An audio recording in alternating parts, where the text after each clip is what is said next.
Let's start. Oh shit. Da.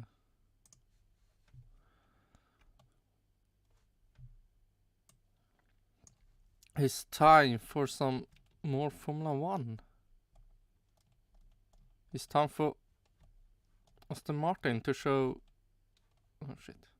The new livery.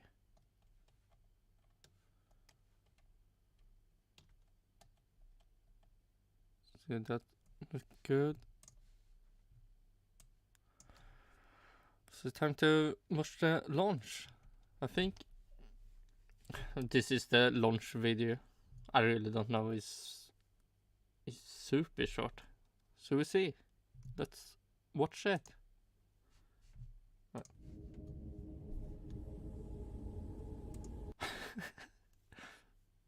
Man. Scary movie. Place. What do you call it? Scary... Yeah, look like a scary movie. Frankenstein monster? Question mark.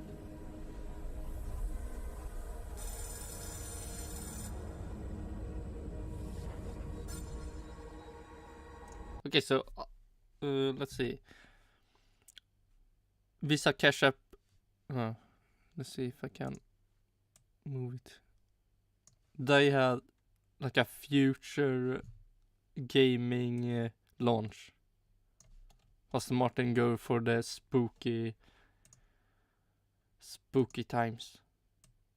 Frankenstein monster stuff.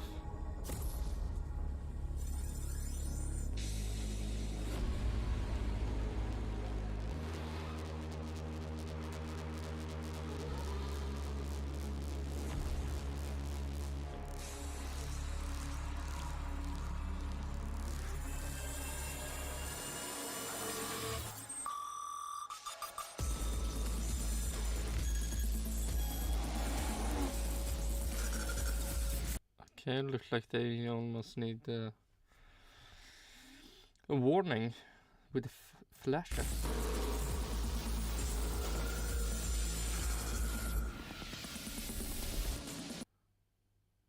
Let's see. It look almost the same. Maybe more carbon.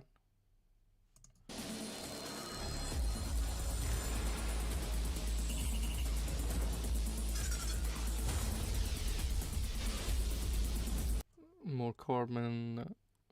Okay, so they're doing a better job than Alpine, 100%.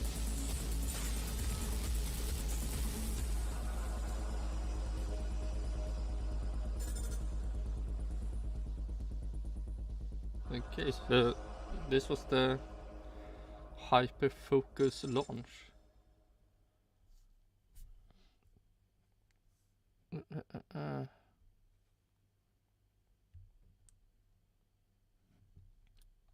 Yeah, okay, and then we click that. See, yeah. So,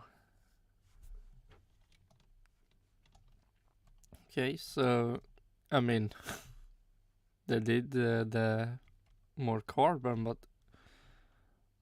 not like what the stake. Yeah, you can well say Haas did. But what Alpine, eller stake Alpine mostly did. So let's get the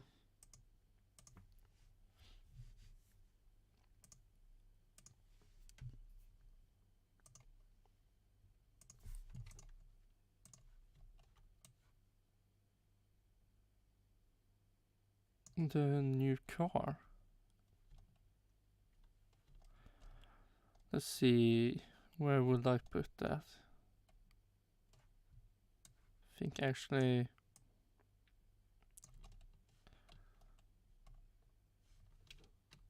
let's see,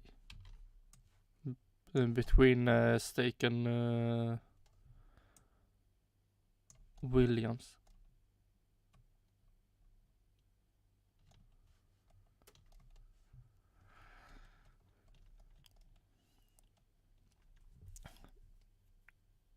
mean,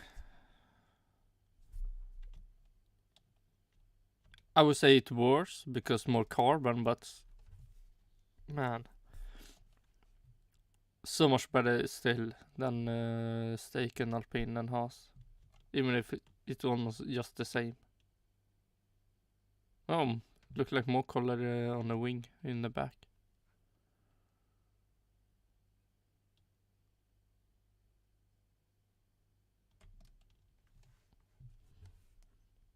Yes. Okay, that's 1 minute and 26 seconds. Man, being up early for that wouldn't been so interesting. So let's go to the more fun stuff. Let's see what the people have to say about it. When we do some fun stuff.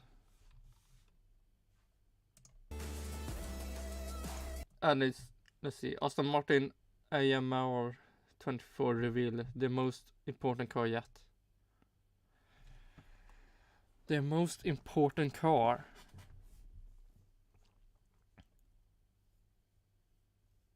I mean, it's important if they succeed and to make it better from the half success they did last year. And that would be so amazing if Aston Martin is better than Mercedes.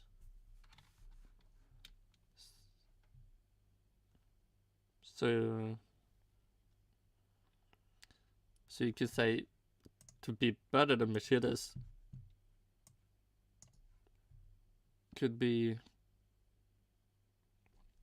an important step.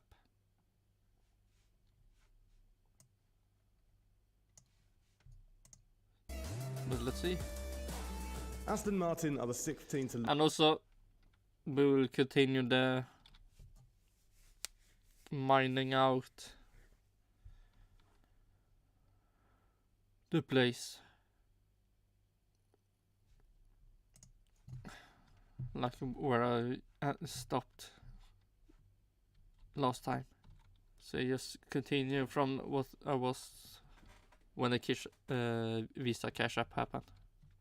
So let's see what fun we will be listening to. Launched their challenger for the 2024 F1 season, the AMR24, with a stable driver lineup, a brand new factory, and coming off the back of some pretty strong results in 2023, is now the time for the Silverstone-based team to make another step forward and challenge for race wins. Ooh, that would be amazing. Lucas, and I'm delighted to have joining me once again John Noble. First win for the team and Alonso. Could be interesting. And Matt Q, both F1 editors. Now, start with, let's go you, Matt. What do you think of the overall look of this brand new offering from Aston Martin?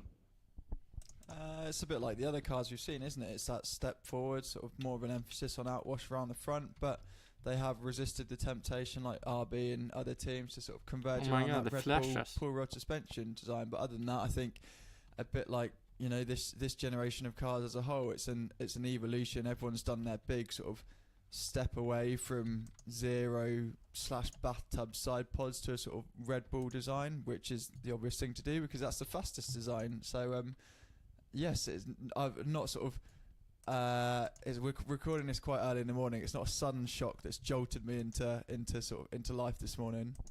Yeah, it's not espresso worthy, is it? What about you, John? What do you reckon?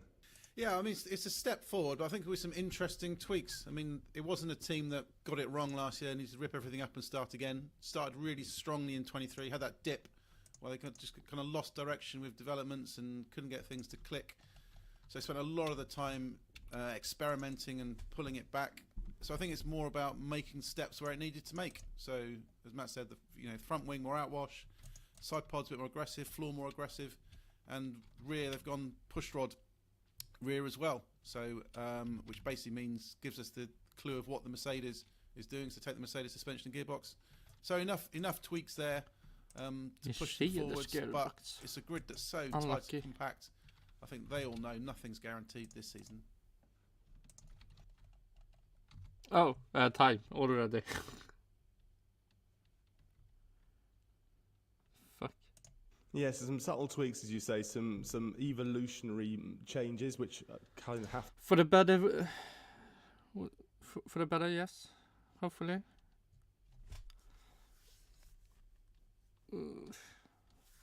But I feel they will have a hard. They will maybe be better, but they will have harder time against Ferrari and McLaren this time. So, from my point of view,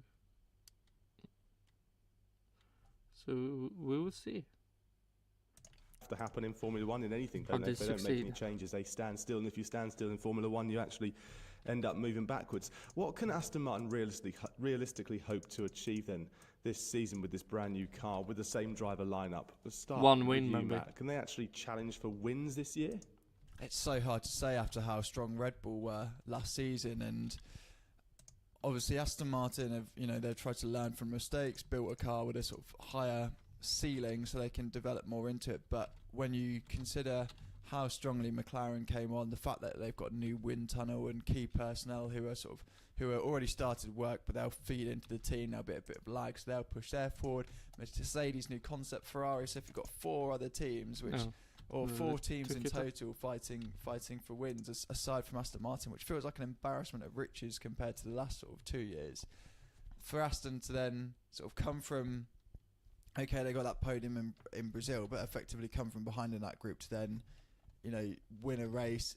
You would think, aside from a competitive step, other teams would have to have a lot of bad days for that to happen. So it would be great if they could, but it's just with how tight we've seen F1 in terms of Q1. I see more likely a Norris win than Alonso win.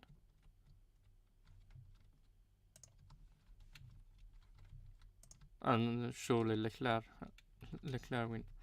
Let's see. The dominance Red Bull / Max Verstappen had last year, I don't think will happen again. But I don't think it will be far off either.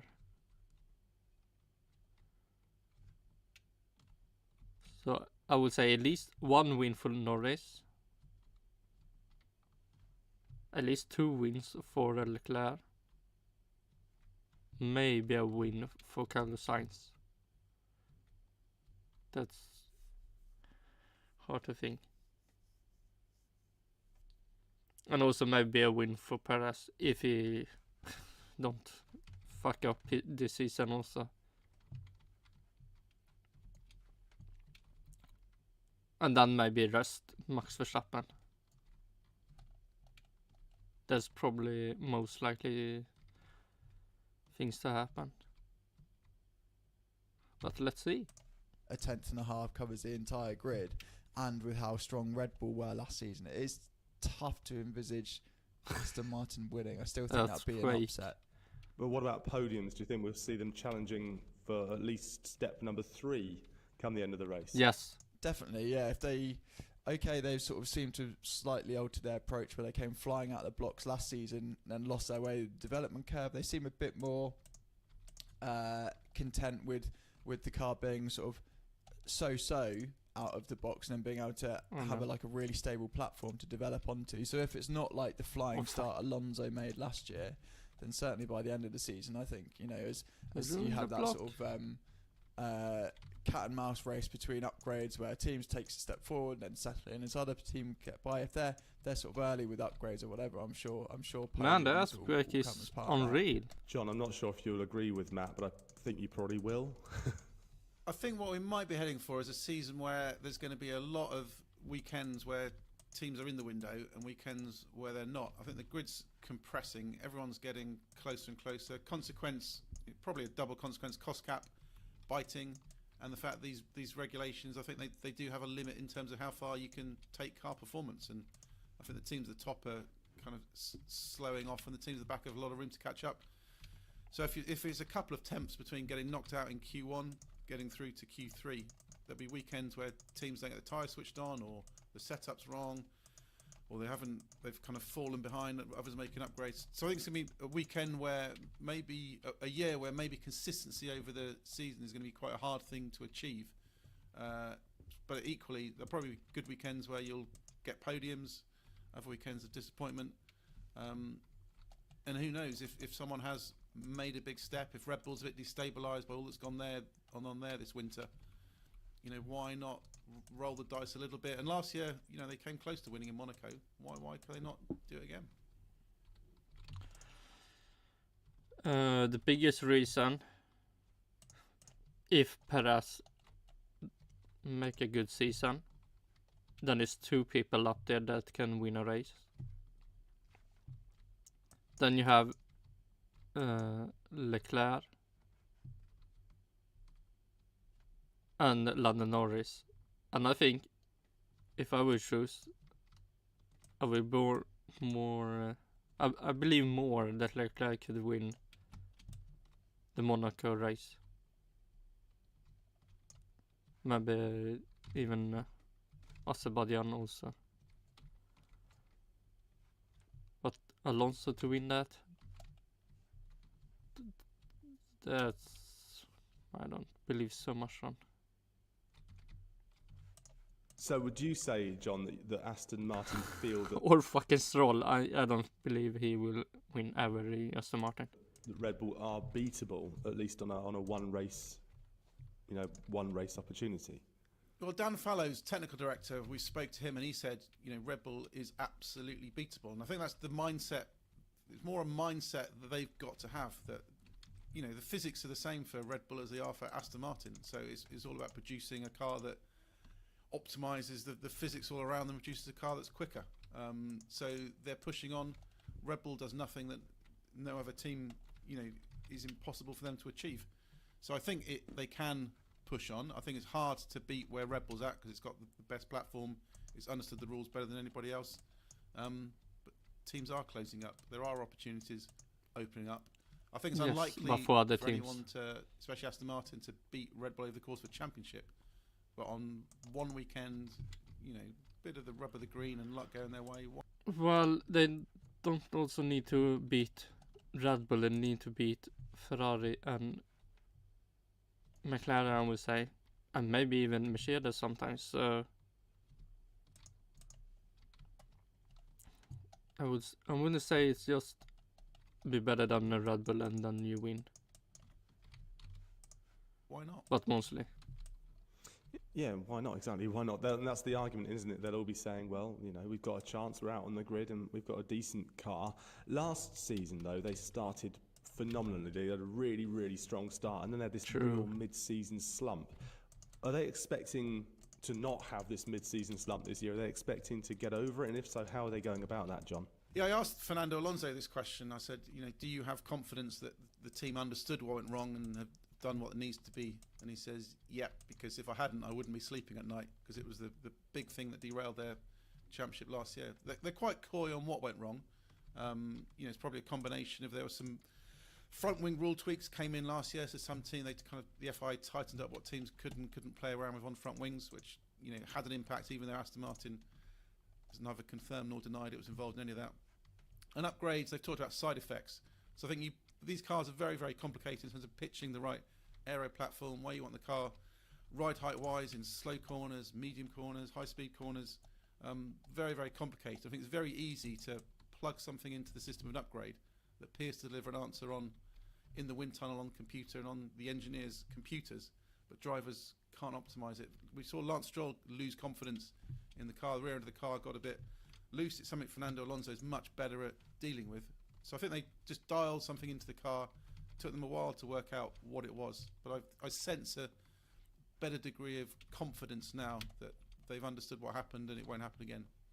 Let's just stay with the drivers briefly, and I'll come to you, Matt, on this, because they've got the same driver lineup, and last season, Lance Stroll, he came under a lot of flack, didn't he? Fernando Alonso was the main driver, as we always expect, and Lance Stroll, the old adage, really, that he was only there because of his dad's money, came out a fair bit through 2023.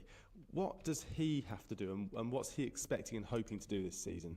Well, the first thing, and I don't say this too flippantly, is he needs to stay on his bike during his training regime, doesn't he? Because that was a huge sort of setback for him. It showed, I think, despite a lot of criticism, it showed he is obviously committed to F1. The fact that he was so speedy at coming back through his recovery and really sort of pushing the physical limits. But when the AMR24 was at its absolutely best, he was injured, and not only was he still facing some sort of lingering pain, but obviously he hadn't been at Bahrain for testing to throw it around a track, dial in all the changing X on the car does this to does Y to performance and handling. He hadn't had a chance to sort of go through a full testing program, and so he sat in the A&E waiting for Felipe Drugovich to do the lap. So that he then basically missed out when the AMR was 23 was at its best, and is trying to sort of get his head around it while they're going around this development path that's bringing some bits that they reverse engineered from the 2024 car getting lost. I do think that I'm not in total defence of Lance Stroll. He did lack speed, he did lack consistency.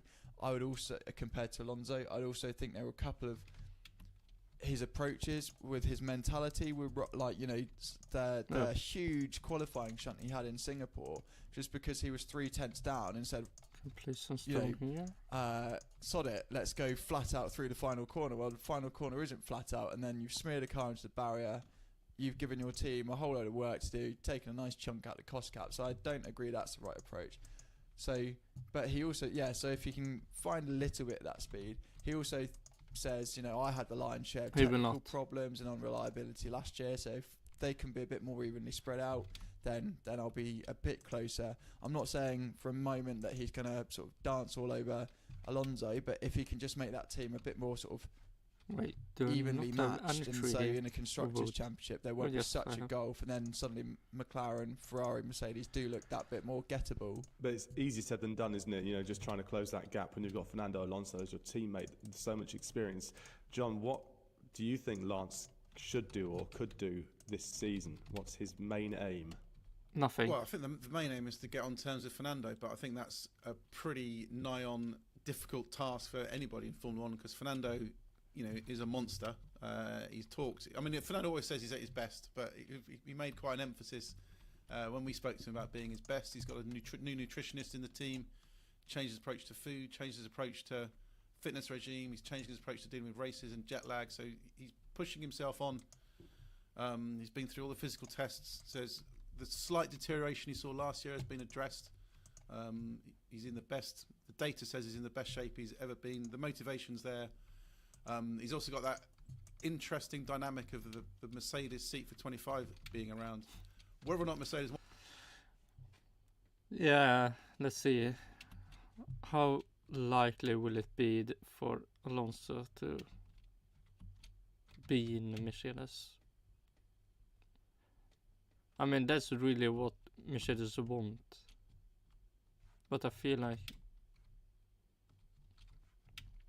they want to put someone from Mercedes, like one of the juniors or something.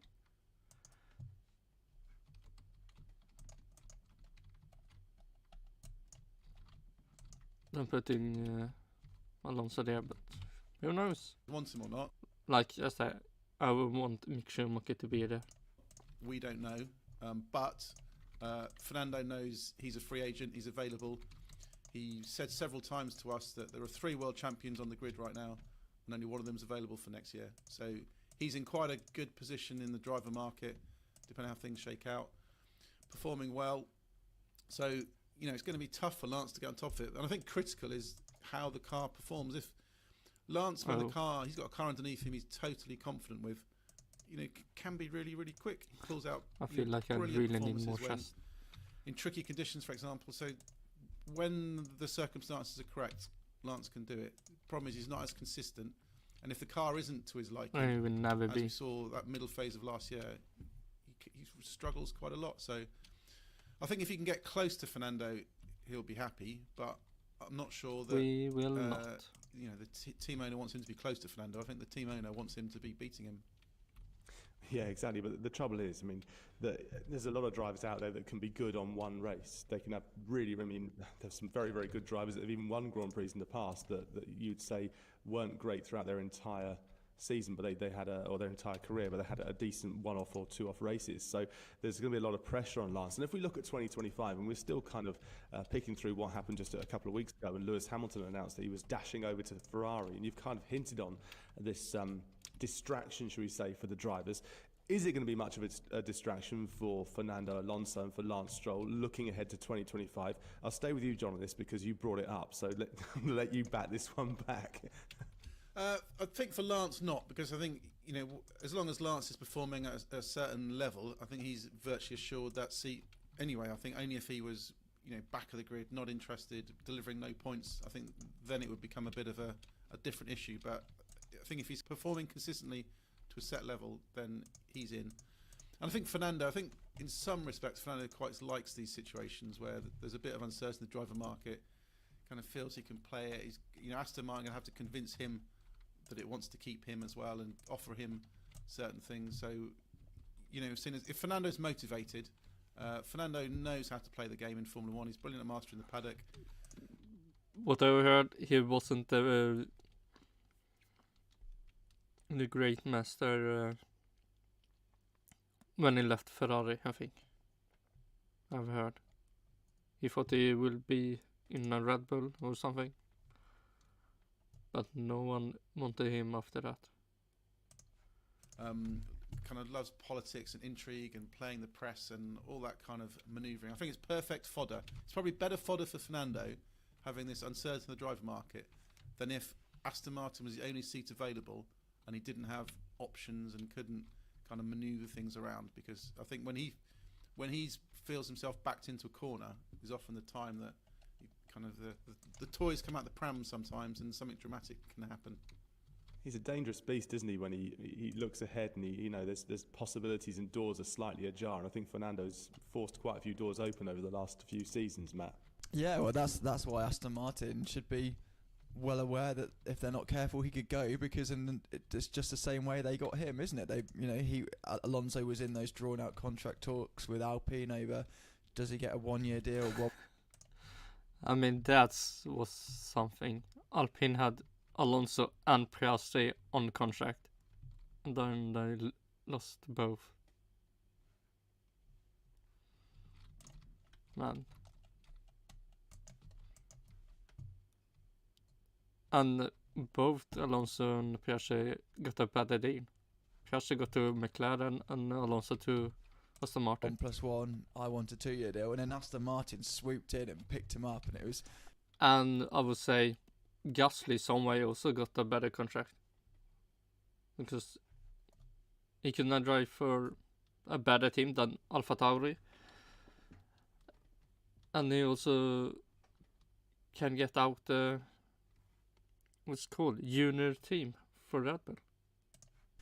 Obviously done with Lawrence Stroll more or less overnight after Vettel announced his retirement. So all of that, how they got Alonso, should be a reminder to the Aston, bosses that he can do the same to them and be gone sort of in double quick time. So I think, they, as they've said, they're absolutely intent on keeping him, but they should, like any well-run organisation, maybe have a contingency plan just in case. And then I suppose you've got a slightly bigger picture, which is there's 13 seats up for grabs at the end of this summer as it stands. I'm sure a few people get locked into longer term contracts or whatever, and we'll find out a bit more as the season goes on. But as it stands, well over half the grid are up for contract. So Alonso may have a couple of destinations he's eyeing up, but equally Aston Martin will have a couple of reserve choices in case he doesn't decide to stay. But yes, if they're coming out in 9-10 months' time going, we've really been done over here, you'd have no one to, or Aston would have no one to blame but themselves because of precisely the way they got Alonso in the first place. Yeah. Oh, time. More time. Oh, Audi.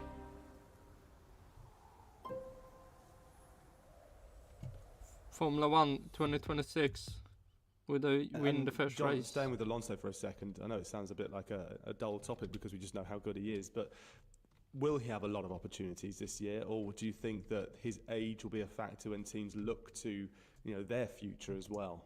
I don't think age is a factor. I think a lot of the time, I mean, the Mercedes situation, for example, is quite an interesting one because they've got various options, and it probably a lot depends on how Kimi Antonelli does in Formula 2. I think it's probably a no-brainer to think that they view Antonelli as potentially their long-term play. But Not your Shasha. it's a question of when that long-term play becomes now, because it could be Antonelli smashes Formula 2 is a brilliant sensation. It could. And It could also not be. decide now's the right time with an experienced George Russell. We'll put Antonelli in and go for 25. But if Antonelli has a difficult season, doesn't seem ready, then Mercedes has got to think, well, maybe Mick it's a 1, 2 Schumacher. or 3 year push to get Antonelli up. So we need to find options. And if Fernando's offered a 1 year contract at Mercedes or 2 year contract at Mercedes, is that enough to tempt him? Would he think, I just want these 1 or 2 years and then I'm finished? I think there's a lot of factors kind of going around that's going to dictate the driver market, and in terms of how long Mercedes want a driver in that seat if Antonelli isn't ready. So I think that's going to be the critical decision, and that will come from Mercedes first. It's interesting you bring in Formula 2 and Antonelli because it's not the first time we've seen a Formula 2 driver on the cusp of stepping up to Formula 1, and there seems to be a slightly different way of going about it, a different approach now, rather than the Haas way of bringing the guys straight up and seeing them fail.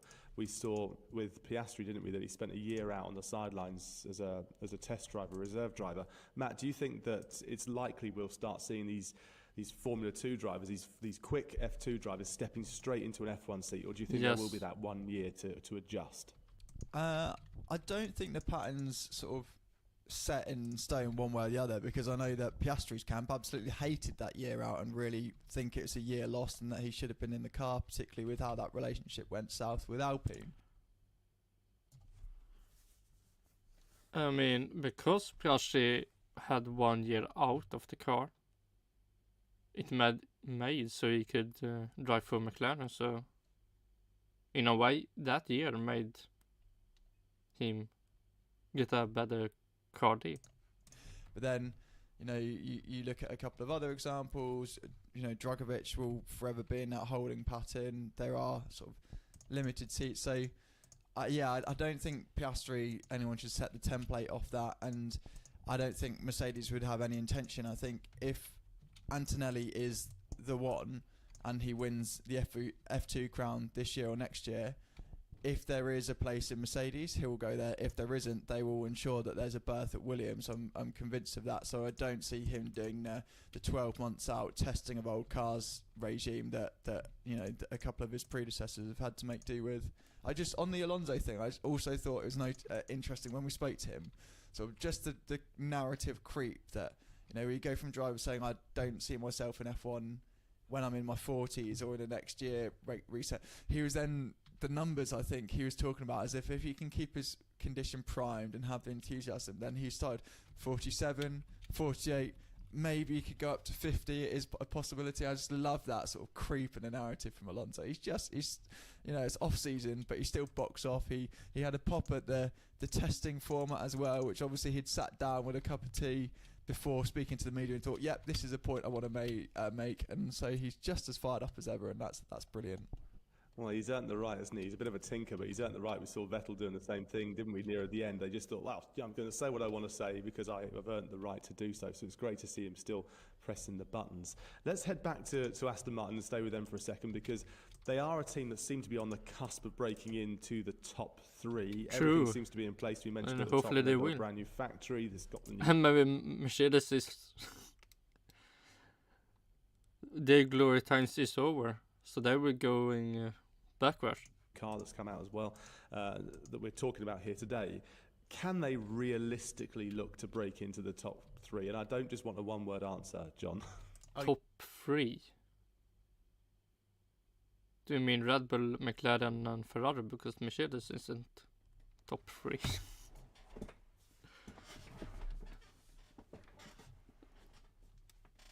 You don't want to one. So the last time we did this, you did want a one-word answer, so it's much easier now. I think the difficulty is that Formula 1 has changed a lot, and it's now too... Or if they mean Mercedes, they will clearly be in top 3. close and competitive for anyone to be guaranteed anything.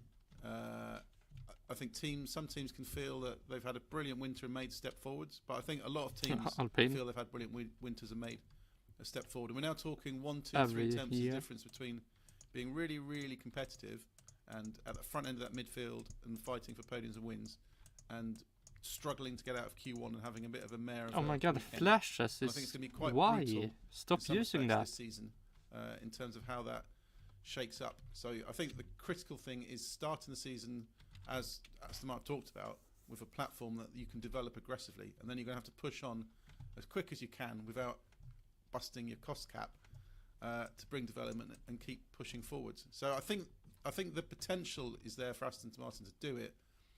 The reality is that Formula One is a brutal arena right now, and I think there's going to be a lot of disappointments. Not as if well you as good points drive against Mercedes. Yeah, Matt, what do you reckon? Top 3, or do you think that... What would be your prediction for the end of this season? Where are Aston Martin going to sit? In terms of the top 3, obviously you've got Red Bull, Mercedes, Ferrari, and then from the development race last year you've got McLaren and then Aston Martin. So for Aston to get top 3, theoretically 2 of those teams have to come out. So which 2 are you picking? I know Mercedes new concept, Ferrari a bit further behind, blah blah blah, but where are you coming from? So I think it will be so tight. I'm going to go with a slightly at least more top 4 philosophical answer than John. It's a bit like the Premier League where I don't support any of the teams. Top 4 if it's the top 3 is Red Bull, Ferrari, McLaren. If they're saying Mercedes is in the top 3, I would say no. Aston Martin will be teams in the easily title top race. 3. Wouldn't it be good if it wasn't City, just to have something fresh? Well, it has been that as the established top 3 for a couple of years now. Wouldn't it be good if you could have a McLaren or Aston Martin interloper in there, to both for the good of F1 and sort of for other teams as that example that they can take a step forward, and that there is the unpredictability, or as John says, if it is this race by race inconsistency, that will frustrate the hell out of teams and drivers. But that should be quite good that you've got a fluctuating order rather than it being like qualifying in 2x2, whatever. So it would be good to have someone else in there, but which of those two, which team are you going to dislodge to make room for Aston Martin? Yeah, I'm reading between the lines. Mercedes will make room. No, I don't think they'll be in the top 3. No. I mean, Top like 4. you say, that the swing would have to be way too much. You'd have to be, a party political extravaganza, wouldn't it, to get this sort of swing happening? And going back to the team lineup, Fernando Alonso banking points, but Lance Stroll, he needs to start banking a lot more points if they're going to break through even into the top 4. What do you reckon on that, John?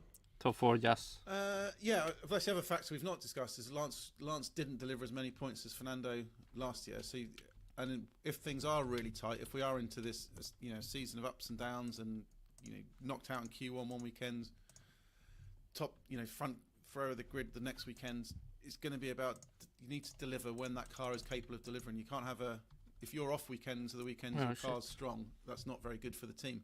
So I think they've got a tough ask. I can't see a team like Aston Martin beating Red Bull over the course of a season, and you would have to suspect Mercedes, all the capability that's had over previous seasons. It got the 22 car wrong. It made mistakes over the 22-23 winter that rolled into last year. But it's hard to imagine they're going to mess it up for a third year running to not be there. So I think at best probably Aston could aim for third, but it is reliant still on a Ferrari not making the gains it hopes and McLaren not building on last year. So I think even third may be overly optimistic. So basically, what we're getting is an unequivocal no from both of you. Well, I'm happy with that. I can take that. I can. Wait, was that on top 3? So basically, what we're getting is an unequivocal. But it's hard to imagine they're going to mess it up for a third year running. Over previous seasons, didn't deliver as many points as Fernando last year. So, and if things are really tight, if we are into this, season of ups and downs, and knocked out in Q1 one weekend, top, front row of the grid the next weekend, it's going to be about you need to deliver when that car is capable of delivering. You can't have if you're off weekends or the weekends your car's strong. That's not very good for the team. So I think they've got a tough ask. I can't see a team like Aston Martin beating Red Bull over the course of a season, and you would have to suspect Mercedes, all the capability that's had over previous seasons, they've got the 22 car wrong, Copio. made mistakes over the 22-23 winter that rolled into last year. But it's hard to imagine they're going to mess it up for Is it really? a third year running to not be there. So I think at best probably Aston could aim for third, but it is reliant still on a Ferrari not making the gains it hopes and McLaren not building on last year. So I think even third may be overly optimistic. So basically, me what fourth. we're getting is an unequivocal no from both of you. Well, I'm happy with that. I can take that. I can live with these definitive answers. Now, we're going to finish this episode with a very quick one-word answer. And The Copio is real for Mercedes. we've not even planned this part at all. So start with you, John. 2025 driver lineup. Aston Martin. Is it going to be Fernando Alonso alongside Lance Stroll? Yes or no? Ooh. I mean, I really don't want have Stroll there. I want Drugovic to start driving. I mean, Alonso can easily still be there. And get finally to drive a Honda engine that actually works. That will be maybe fun for him.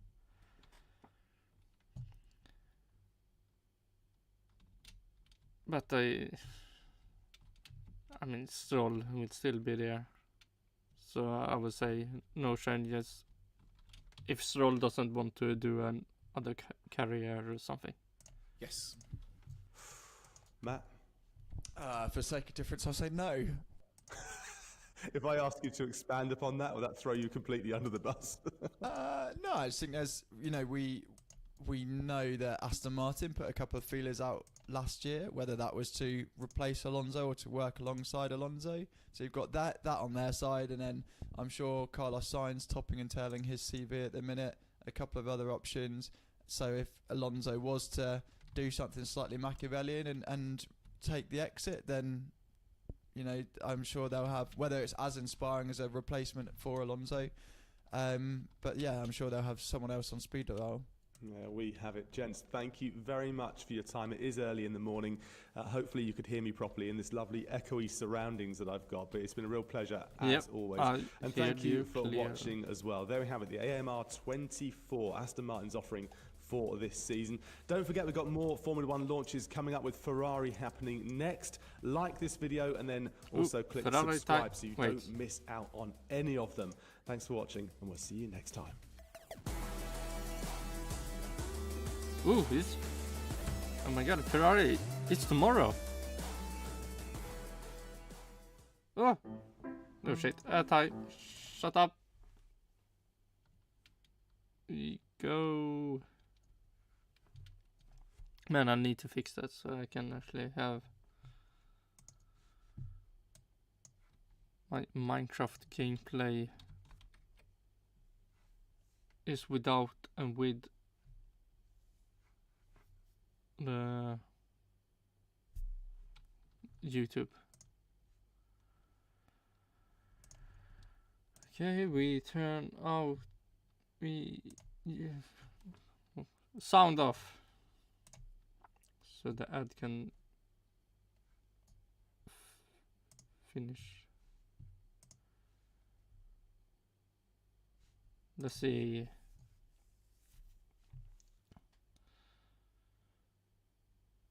Canos, let's see, what did we go through? Canos and Martin Challenge, Red Bull.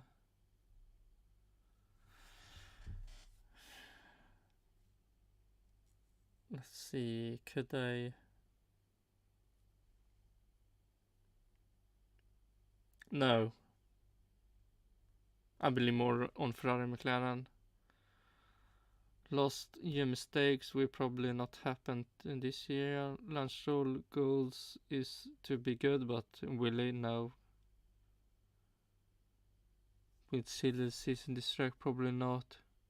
Could Alonso leave? He could, but probably not. And yeah, young drivers will probably get to see Mercedes.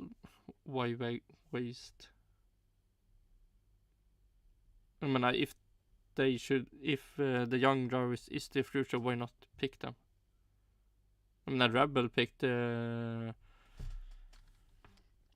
Verstappen. Was that a bad thing? Maybe not. And I really hope for Drugovich to get a seat. And Mick Schumacher. Can Aston break into top 3? Most likely top 4, but not top 3. Most likely. And no lineup change. Okay, let's go to the next clip. Our reaction to the short 2024 Aston Martin car launch from P1. With Matt and Tommy. Then we click back. And time for more Minecraft gameplay. Our reaction to the Aston Martin F1 car launch. Yeah, this is going to get straight to the point, Tommy. Yeah. This is going to get straight to the point. Oh my God, Yeah. it's green. So amazing. It's green. They've just done it. They've just launched it right there and then. Fair play. Some carbon, not a lot of carbon. They've still painted it. Wow. Jesus Christ, that is the quickest launch I've ever seen in my entire life. Oh that wow, it didn't even end. They didn't even... Oh my God, I got up for that. We need to let you know. Let's see. How far off was... Let's see, can I...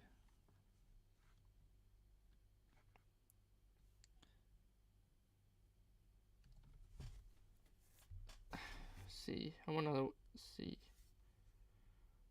Visa Cash App. Oh, they had 2 minutes. And last time I think it was under 2 minutes.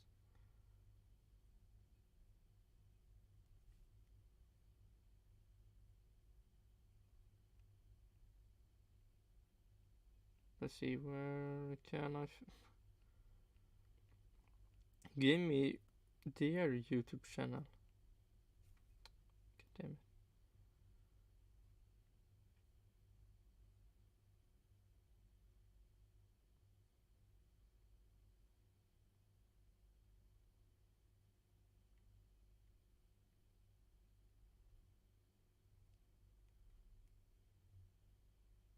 Man, this should be so hard to...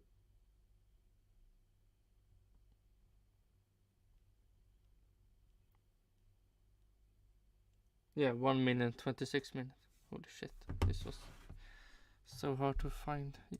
That our P1 live show has returned, or is returning, whatever the right tense is. Because yes, on April the 11th, 12th and 14th, we are going back on tour in the UK. Crazy to say out loud. We go to Bath, Cambridge and London. London is a massive, massive event for us, especially because it is at the O2 Shepherd's Bush Empire.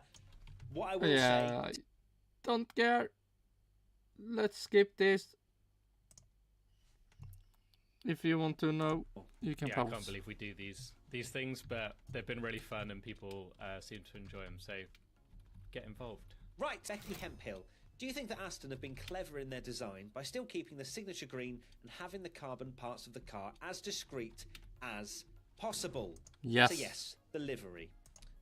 It's definitely more carbon, but I think you make a very good point, Tommy, that you put on Twitter, which was that they are keeping the right parts of the car colourful. They're not just going for the carbon in all areas that will look terrible on all TV camera angles. They know what they're doing with that, and they're getting away with as much as they possibly can. Yeah, it's very True. clever the way they've designed it, that we know now that teams want to use as much carbon fibre as possible, but Aston Martin want this brand identity of the green, so they've it is slowly eating the car from the bottom up. Normally when you watch on TV, the car is coming towards us, so the front on shot is really important, and McLaren have obviously painted the whole nose, and there is a lot of carbon on the McLaren, but they painted the whole nose. And Aston Martin, I've not seen it, so I don't know. Essentially, they can from the front angle and the side angle, which is pretty much when you see it all the time, it's green. But if you actually look at the car a lot, they've kind of like, it's tucked away and they've got rid of every bit that they can that you can't really see from camera angles, and that's a good way of doing it, I think. Still would rather have this rule that we keep saying, but Yeah, at least 100% they've been a bit need more to be a clever livery. with it rather than just going, here's a green stripe. And that rule being, just for those that may have not tuned into our car launch stuff, that essentially to have a minimum paint allocation where they can just have fun with designs. Because, yes, we're not going to kick off, I don't think, with this one, just purely because the identity is So there, dark. and that's the most important thing. And It's it's everything just, an Aston Martin livery should be anyway. Like we that's what people want, so I'm not against them not changing a thing, really. Next question, M. Lawrence. Not a question, but I miss when the drivers would pull the sheet away to reveal the car. What's with these 1 minute car reveals? Well, look, So I mean, that era I've never been part of, so I have no feelings about a driver removing it. So I would say I really like just 1 minute and just show the car. No talk like Alpine does. Holy shit. That's so annoying. Just show the car. And then it's done. No need to talk about it. I think we only have ourselves to blame, everybody, because F1 teams, they do a massive old car launch. Everyone's in the chat. Show the car, show the car, show the car, shut up.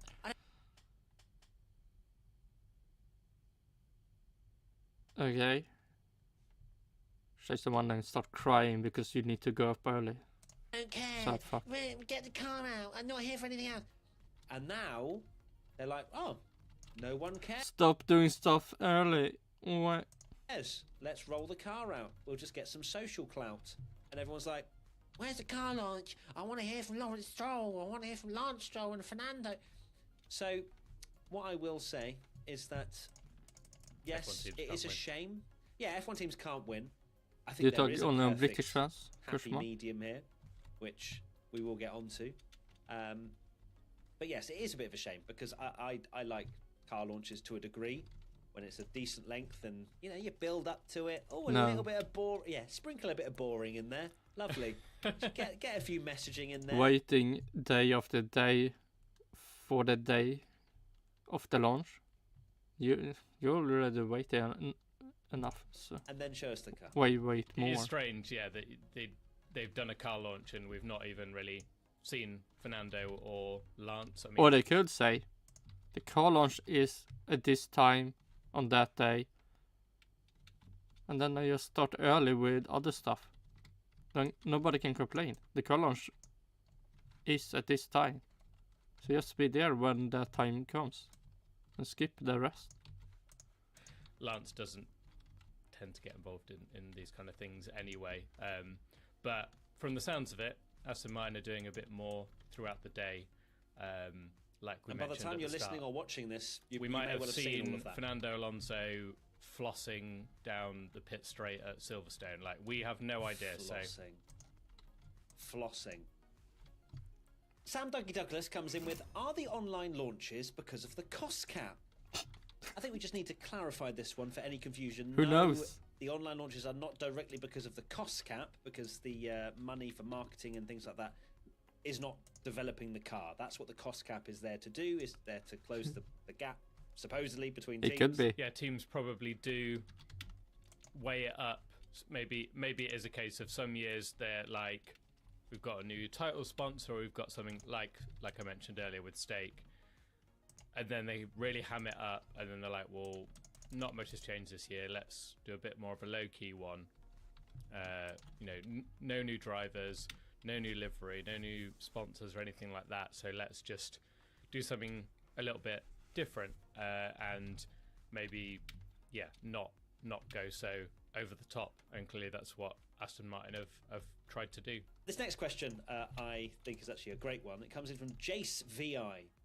What does the perfect car launch look like? Because last year it was dragged out, scratch our own back speeches, and this year it is here. Med stjärnbetyg från kunder och strålande priser på helst. Sök efter vad du än behöver på amazon.se idag.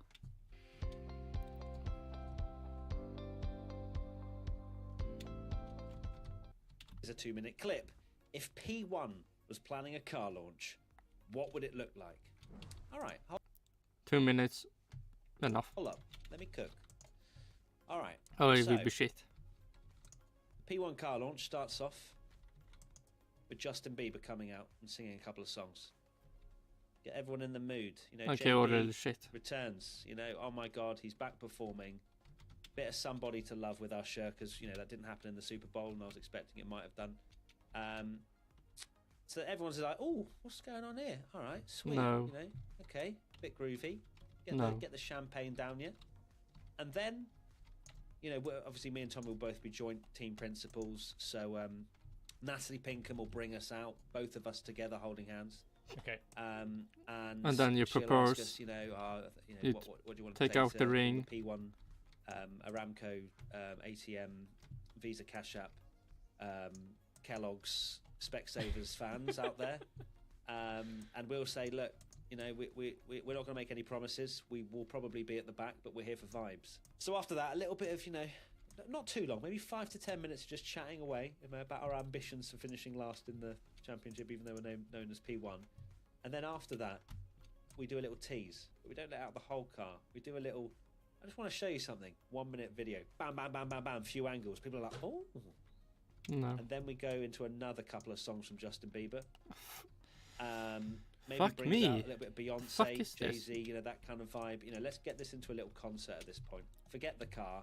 We're trying to distract everybody away from the car and just make it into something vibey. Then after that, we then show the car. Sounds like shit. Interesting. What would you do?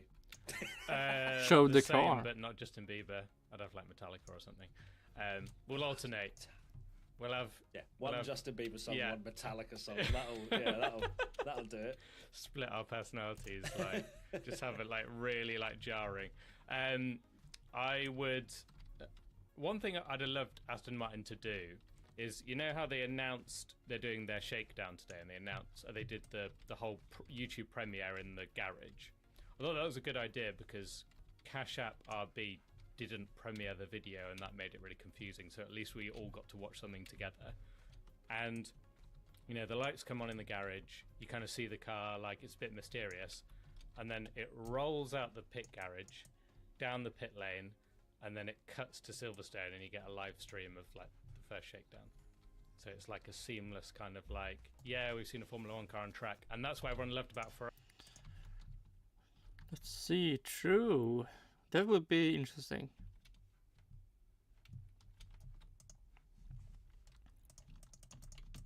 That. But how long would this take? I mean, you only want to see the car. So how much will Ferrari that we got to see the car going round. I think that would be cool.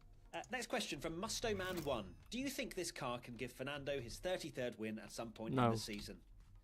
Well, if you've listened to the predictions for the 2024 Close to season, you maybe. will see that I absolutely do not believe this is going to happen, because I said he was going to be the biggest flop due to Aston Martin not producing him with a car that is And going to be very this good. will be That's what I biggest still flop. believe, personally, but that's just purely running on vibes. And I'm sure It Fernando will be a Alonso, sad as Fernando Alonso copian joke. does, will extract every last ounce of performance out of the car.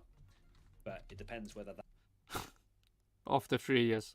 4th year, they can't make a bad car again. Surely.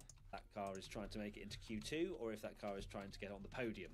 This is the thing with Aston Martin is, do we trust them? I know there's a lot of, they are like the opposite of McLaren, where I think they're like completely underhyped because people saw what happened last year and they fell off. That people are expecting like they're not going to be any good, but they have, you know, they've gone for something a bit different with their car, according to Dan Fallows, and we'll see if they come out the blocks firing again. Yes, it's going to be speculation up until testing. Oh. Then it's going to be more Time speculation. for new Then we're going to wonder if pickaxe. the times are even real. Yeah. And we're going to see a round 1 in Bahrain, which is not far away now. Like, my God. It's crazy how close it is. It's 3 yeah. weeks, isn't it, pretty much? 3 weeks till the start of the season. That's flown by now, maybe, potentially.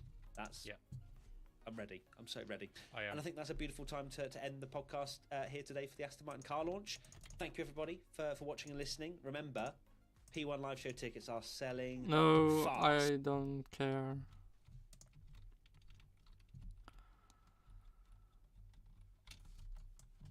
So let's see. Do they have? No.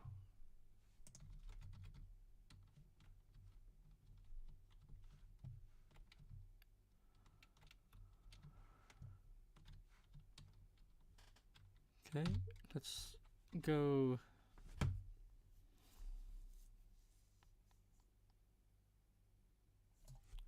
Need to click that. Then I can go back. And then we can go to next and last video. The race. The key Mercedes change revealed at Aston Martin 2024 F1 car. So like always, a lot of talk about the different stuff on Mercedes. No, Aston Martin. Okay, let's see, what did P1 actually brought up? Anything interesting? I mean, the idea of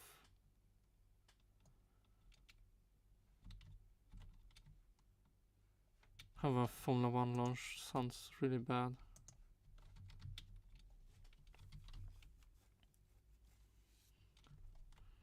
So that's the only thing I can. And also, Aston Martin will not be the biggest flop Mercedes will. From the point of view where they were at one point. Aston Martin is gunning for Red Bull with its 2024 F1 car, which has revealed They a can key try. change that Mercedes has made. Aston Martin started last year as Red Bull's closest challenger and has made changes all over with its 2024 car, which it hopes will be able to fight for a first win in this identity, the last victory coming as Racing Point in 2020. It has adopted the view that Red Bull is absolutely beatable in 2024, with technical director Dan Fallows declaring Aston Martin is very pleased with what we've been able to achieve, but this is the first step. What Mercedes has done will play a significant role in that. We've long since known that Mercedes wanted to make a big mechanical platform change with its 2024 car, after 2 years of struggling to crack this era of technical regulations, and the AMR24 It gives will us be the a first 1 year clues of what being a Mercedes bad has done. car. One of the developments Aston Martin has highlighted on its new car is a key Mercedes-driven change, so it's the suspension where we need to look, but not at the front. There, Aston Martin retains the pushrod configuration it ran last year with a similar layout, although the upper front wishbone seems to have some downward shaping towards the wheel and the rearward leg may have a lower inboard mounting. This is likely to be to achieve anti-dive, a key part of the mechanical platform control mastered by Red Bull, keeping the aerodynamics in a more steady state under heavy braking. That's a more subtle change on the Aston Martin, but at the rear it has switched from pull rod to push rod, and this is where Mercedes comes in. Aston Martin uses the latest specification Mercedes gearbox and rear suspension as part of its supply deal with the team. Therefore, the fact Aston Martin now has a pushrod rear configuration is significant, as it means Mercedes has it too, as Aston technical director Dan Fallows says it has been inherited. Pushrod rear suspension configuration provides improved aerodynamic opportunity. The pull rod and push rod do much the same thing, it's just that one pulls on the rocker to actuate it and the other pushes, but this configuration offers Stuff some that I advantages. don't As the know push rod is anything mounted about. high inboard and low outboard, this allows the gearbox potentially to be a little narrower at the front and can help ensure cleaner airflow at the rear of the car. Aston Martin says the rear suspension design has been optimised to maximise efficiency of airflow around the rear wing. This is all part of a change in suspension that Mercedes has produced to improve the all-important platform control of the car. Last year, Mercedes started the season with a car that was an evolution of its 2022 machine. This was based on the belief that having got on top of the bouncing and porpoising problems that blighted it, the car would fundamentally work. That proved misplaced, and major changes were made in the car concept with a change of development direction that was introduced at Monaco in May. But this was only a partial shift, as Mercedes was limited by the fundamental architecture of its car. As a result, we expected the monocoque design to be modified for 2024, and we now know the rear suspension has been changed to switch to the pushrod configuration. But it's not just about that. There's also an increase in the level of anti-squat on the rear suspension to help control how low the back of the car gets to the ground. This is indicated by the vertical angle between the forward and the rear leg of the upper wishbone, and as the forward leg is now mounted lower inboard than it was last year, the rear leg is now significantly higher than it, creating a larger angle. This is all about improving the platform control and should make it easier to run the car low to the ground to generate prodigious downforce without bottoming out. Oh shit. Då ska vi smaka på något lite kraftigare med anor från 1886. Varsågod. Yeah, I don't know. Intressant. I mean, all this stuff is like... Känner svarta vinbär och kenyanska fält. While some of Aston Martin's own ideas from 2023 have moved on, we can see clear inspiration from last year's Red Bull too. That's not surprising, as Aston Martin was one of the first teams to move in Red Bull's direction in these regulations, and Fallow says some convergence is inevitable when a car... And also they have people from Red Bull joining, so it will just make their job easier. ...as successful as the RB19 was. Starting at the front, the nose tip has been detached from the main plane. This has been a feature on both Red Bulls in this rule set. As the tip of the nose no longer intersects the main plane, there's a gap created that improves airflow under the nose. The surface of the nose tip is also more rounded, allowing the airflow to come off the upper surface and around the sides with minimal effort. This is the central area that the diffuser mainly draws its airflow from, so anything that can be done at the front of the car will improve the performance further rearwards. The tip change means the main plane and the second plane are now attached by 6 separators, and the real thing looks different to the renders. There are 2 connections either side of the main plane below the tip, then 2 more towards the end of the wing.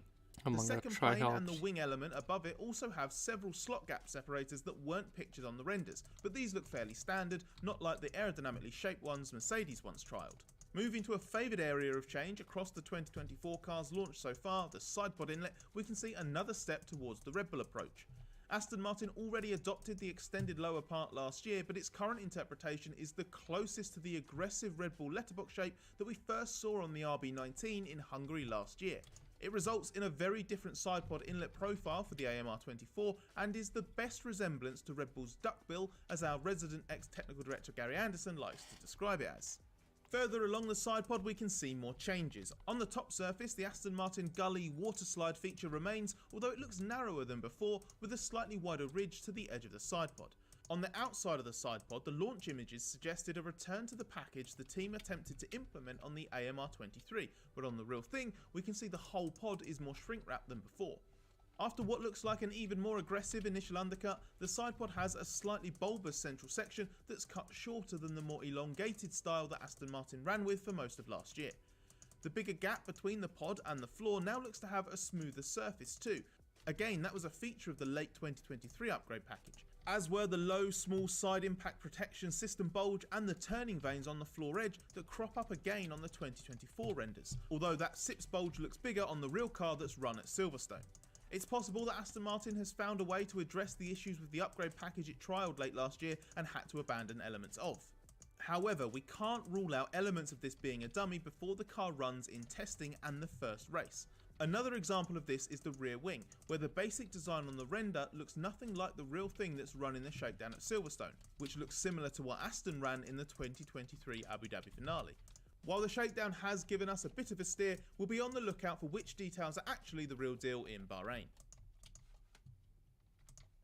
Fallows has emphasised creating a strong platform for development with what's been prioritised on the AMR24. Picking up on a key 2023 weakness, Fallows said Aston Martin wants to compete in the development race this season, and this car is designed to do just that. Nice. Aston Martin started last season spectacularly Alonso with a run of 6 podium finishes in the first 8 races. Initially, it was Red Bull's biggest rival, and the team talked about closing the gap as the season progressed.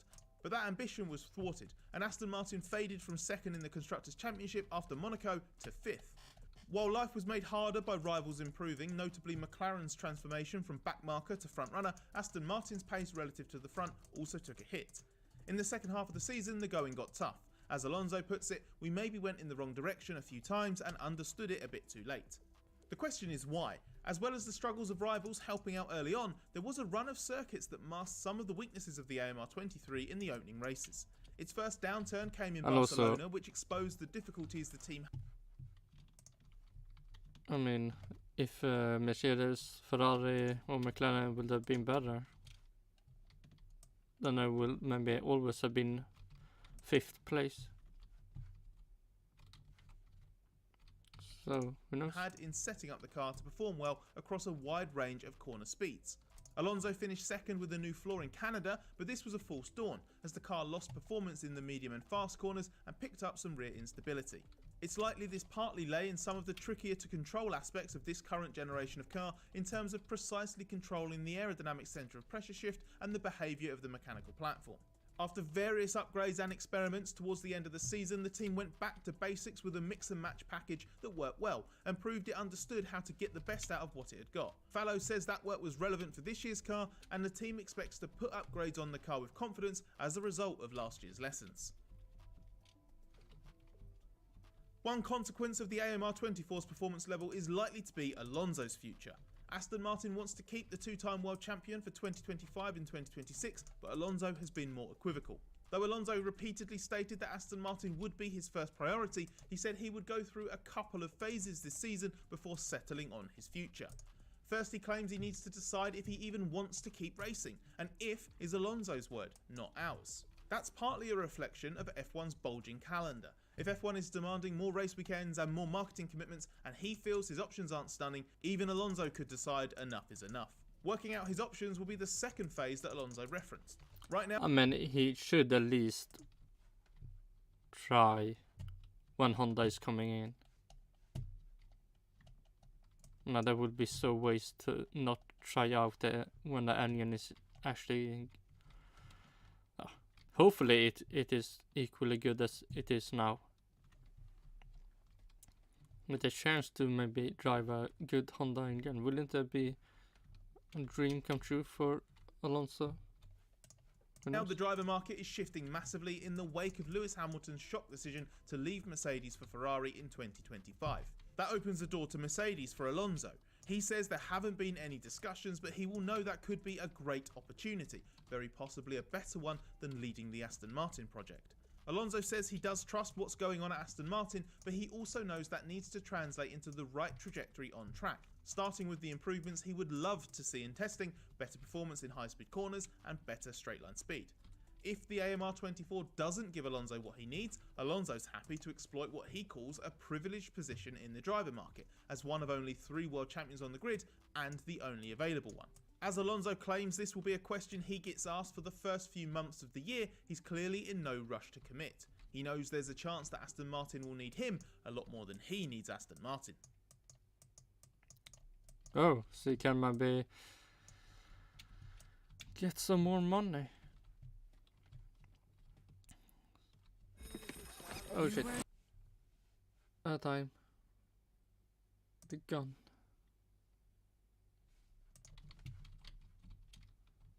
So let's see. So a lot of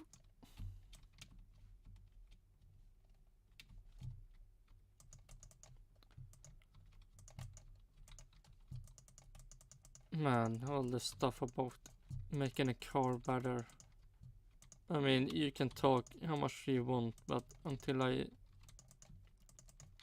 if I don't see it is better, I will not care. And also, even if you said what makes it, I wouldn't still understand.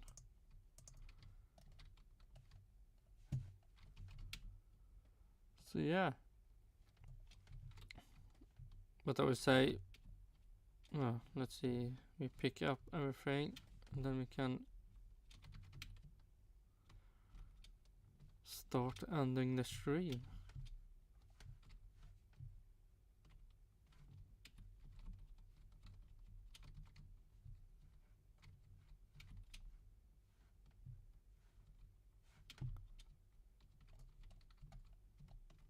Yeah, everything looks like I've got everything now.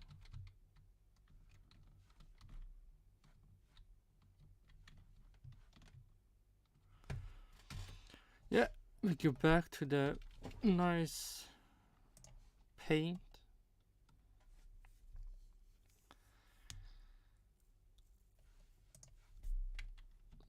So let's see. I mean, the livery, not the best one, but it's, let's see, it's Williams. I mean, I think the colors is more nice, but I feel like Williams have less carbon, so in that way, is that better?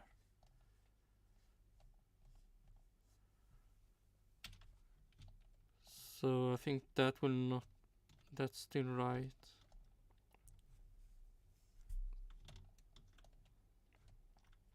So yeah.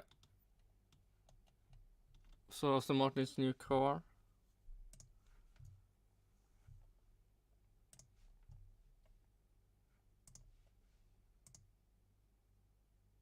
Oh shit.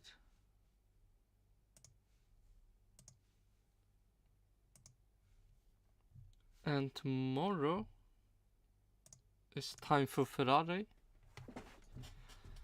Then after that, Mercedes and McLaren, and then I will finally watch what make, or how McLaren look like. And then the best team, Red Bull. Then we'll see how different. Probably no changes, but we'll see then. So let's see. So it will be Tuesday, Wednesday, Thursday.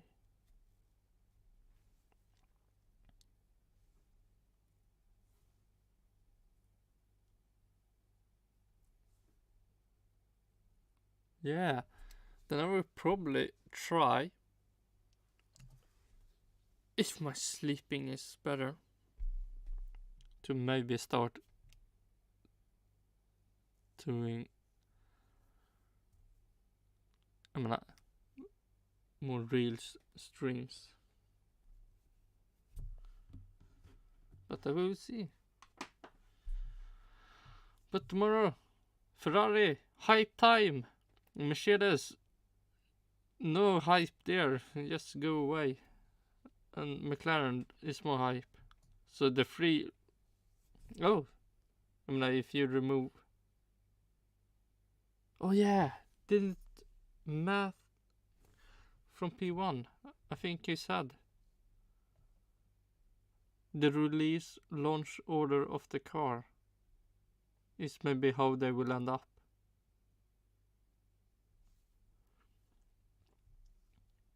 I will put Ferrari behind Red Bull. Yeah, don't I have? Can we save it? Oh no, I don't. Yes, here we have.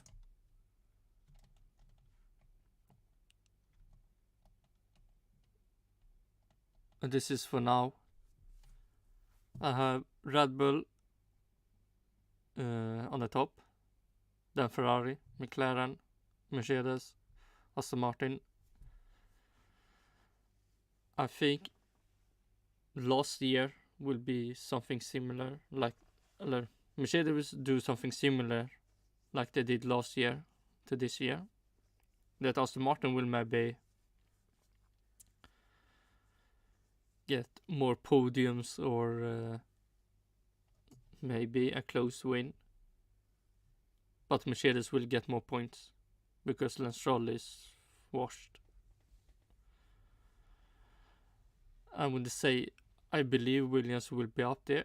It's more I want them to be up there. Then we have up in Alpha Tauri.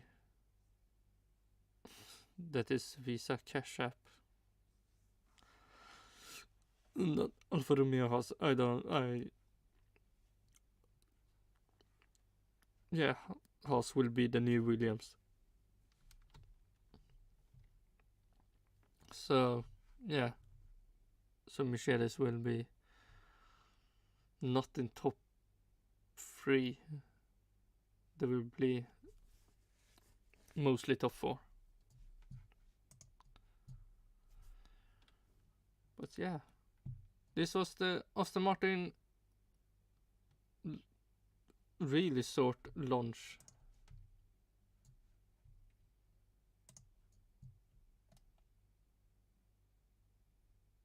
I mean 1 minute. Oh, then they have one of 31. Then Fellows, and then 31. Tom McLaughlin. I don't know what kind of name is that. But yeah, time for hype. Time for tomorrow.